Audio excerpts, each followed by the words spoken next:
Sneezing, coughing, a headache that just won't quit. You know, people all over Houston are suffering from symptoms that could be the flu or it could be cedar fever. Right, this time of year, right, you could be suffering from either one of them. Cedar fever starts going around when there are high levels of tree pollen in the air, so that's just allergies. But the symptoms are so similar to the flu virus, it's important that you don't miss the signs. You need to know the difference. Anayeli Ruiz is showing us how to tell them apart to keep your family's health in focus. That's right. Many people are showing up to the doctor's office, showing up sick, not knowing whether they have allergies or the flu. But doctors say, although the symptoms are very similar, there are two symptoms that help you tell the difference.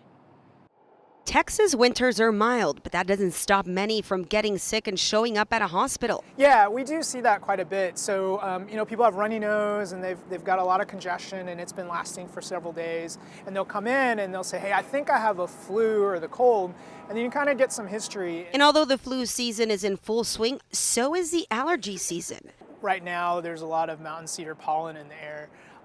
And so you do definitely have a lot of symptoms of upper respiratory symptoms that can, again, be similar to respiratory viruses. The flu is caused by a virus. Allergies are caused by your immune system reacting to a trigger.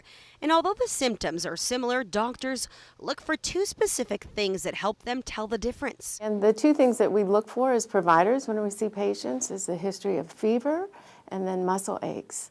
Although all of the symptoms might make you feel uncomfortable, they tell us most people will just know that it's the flu. With flu, for example, it comes on very abruptly. One day you feel fine and the next day you feel like you've been hit by a truck. That's a very different presentation from allergies, which may be more subtle or more slow onset.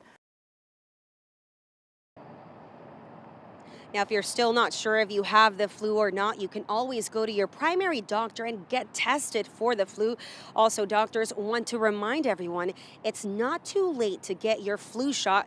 You can still do so at many of the local pharmacies, and also they recommend people to constantly wash your hands to prevent you from getting sick.